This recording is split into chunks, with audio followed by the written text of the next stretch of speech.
Почитувани карпошани, во последниве денови слушаме смешни обиди за манипулација. Истите луѓе кои ја водат општина Карпош со години, сега се обидуваат да ме прикажат како дел од некакви матни приказни. Јас не ја водам општината, тие ја водат. И токму таму лежи проблемот. Денес Карпош е заробен од истите интереси што ја претворија секоја зелена површина во градилиште, што ги исполнија улиците со прашина, а буџетот со сомнежи. Тие што денес глумат борци за морал, се истите што потпишаат десетици спорни и нелегални дупови, со кои се уништи ликот на општината. Тие се луѓето кои дозволија кај булеварот 8 септември да никне облакодер на спорна локација.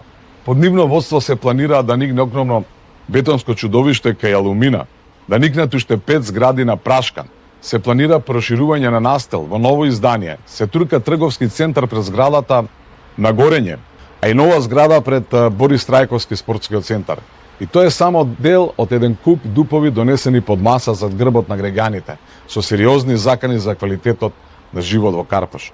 И сето тоа се случува додека истите овие луѓе измислуваат приказни за Скопје на вода, кои се тешки глупости без ниту еден аргумент, измислици создадени само за да се плука и манипулира.